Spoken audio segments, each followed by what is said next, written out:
আসসালামু আলাইকুম রহমতুল্লাহ। নাহমাদুহু ওয়া নুসাল্লি আলা রাসূলিহিল কারীম, আম্মা বাদ। আমাদের মুহতারাম রাজাউল হক ভাই জানতে চেয়েছেন একটি মাসআলা তাসবিহ গণনা সম্পর্কে। বলেছেন যে আপনার ভাই বলেছে যে মানুষ যে তাসবিহ গণনা করে, যেটা কনিষ্ঠ আঙ্গুল থেকে শুরু করে, সেটা হয়ে যায় মূলত বাম দিক থেকে, যেটা হিন্দুদের কালচার। তাই তারা এখন শুরু করেছে ডান দিক থেকে, অর্থাৎ শাহাদাত আঙ্গুল থেকে। তাই আপনার প্রশ্ন হলো, এ মর্মে কোনো হাদিস আছে কি না?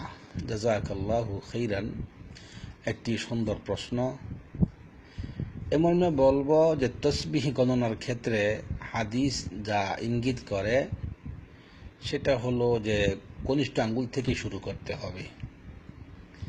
অবশ্য যেটা আপনি বলেছেন যে আল্লাহর রাসূল সাল্লাল্লাহু আলাইহি ওয়াসাল্লাম যাবতীয় ভালো কাজ, সকল ভালো কাজ ডান দিক থেকে শুরু করতেন। তাই বলবো যে এখানেও মূলত ডান দিক থেকে শুরু করা হয়, অর্থাৎ ডান হাত দিয়ে শুরু করা হয়। আর একটি বিষয় হলো যে ইসলাম সহজপন্থাকেই সহজ করে দিয়েছে আমাদের জন্যে। তাই শাহাদাত আঙ্গুল থেকে শুরু করলে সংখ্যা মিলানো একটু কেমন যেন ব্যতিক্রম লাগতে পারে। তাই তাছাড়া হাদিস থেকে যেটা বললাম, যে হাদিস ইশারা করে কনিষ্ঠ আঙ্গুল থেকেই। আমরা এটা জানতে পারবো অন্য একটি হাদিস থেকে, যেটি অন্য একটি মাসআলা, সেখানে এর ইঙ্গিত রয়েছে। হাদিসটি রয়েছে সহিহ মুসলিমে। আন ইবনে উমর রাদিয়াল্লাহু আনহুমা আন্না নবী সাল্লাল্লাহু আলাইহি ওয়াসাল্লাম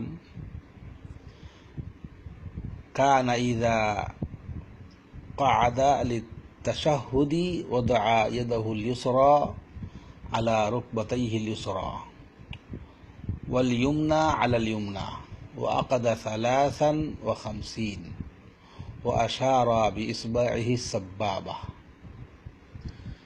অর্থাৎ আল্লাহর রাসূল সাল্লাল্লাহু আলাইহি ওয়াসাল্লাম যখন তাশাহুদের জন্য বসতেন, তখন তিনি তার বাম হাত রাখতেন বাম উরুর উপরে, ডান হাত রাখতেন ডান উরুর উপরে। তারপরে বলা হলো ওয়া আকাদা 53 ওয়া আশারা বিইসবা'iহি সাব্বাবা, অর্থাৎ 53 গণনার মতো তিনি আঙ্গুলকে ধরতেন, তারপরে শাহাদাত আঙ্গুল দিয়ে ইশারা করতেন। এখান থেকে ইঙ্গিতটা পাওয়া যায় যে গণতে হবে কনিষ্ঠ আঙ্গুল থেকেই। কেননা যে 53 হাদিসে আসলো ও আকাদা 53, অর্থাৎ 53 গণনার মতো তিনি আঙ্গুলকে বেঁধে নিতেন, অর্থাৎ কনিষ্ঠ আঙ্গুল এবং আরও 2টি আঙ্গুল এটিকে তালুর সঙ্গে লাগিয়ে নিতেন, আর যেটা বলি শাহাদাত আঙ্গুল, এটাকে সোজা করে নিতেন, আর বৃদ্ধাঙ্গুলকে সেই শাহাদাত আঙ্গুলের গোড়াতে ধরতেন। এতে করে 53 হয়। যেমন 2 বারে গণলে 40, তারপরে 3 আঙ্গুলে 12, এবং শাহাদাত আঙ্গুলের যে প্রথম কর সেটাকে বলা হয় 1। এই হলো 53। তাই এখান থেকে প্রমাণ পাওয়া যায় যে যেই আঙ্গুলের যে কর গণনা, সেটা কনিষ্ঠ আঙ্গুল থেকে শুরু করতে হয়। এটি একটি হাদিস, সহিহ মুসলিমের হাদিস, যা প্রমাণ করে। এই হলো বিষয়। তাছাড়া বলবো যে একটি জানা কথা যে এক হাতে 20টি কর রয়েছে। যদি এখন শাহাদাত আঙ্গুল থেকে শুরু করা হয়, তাহলে কনিষ্ঠ আঙ্গুলে গেলে হবে 16, বাকি থাকবে বৃদ্ধা আঙ্গুল। আবার সেখানে আসাটা, হিসাবটা মিলানো কঠিন হয়ে যাবে। আর ইসলাম হচ্ছে সহজটাকে পছন্দ করে।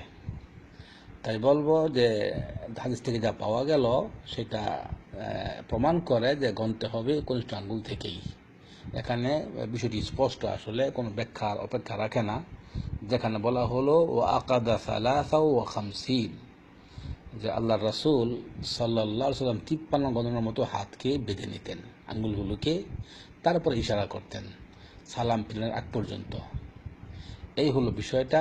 তাই বলবো যে এখানে যেটা ধারণা করা হয়েছে, আসলে সেটা এখানে হবে না। কেননা ডান হাত দিয়ে শুরু করা হচ্ছে, এবং সেক্ষেত্রে সুবিধা হচ্ছে কনিষ্ঠ আঙ্গুল থেকে শুরু করা।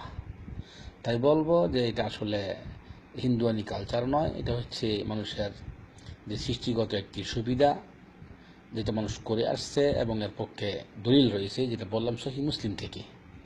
তাই বলবো যে এই তসবিহ গণনা কনিষ্ঠ আঙ্গুল থেকে শুরু করা যাবে, এতে কোনো সমস্যা নেই। হাদিস এদিকে ইঙ্গিত করেছে। জাযাকাল্লাহু খাইরান।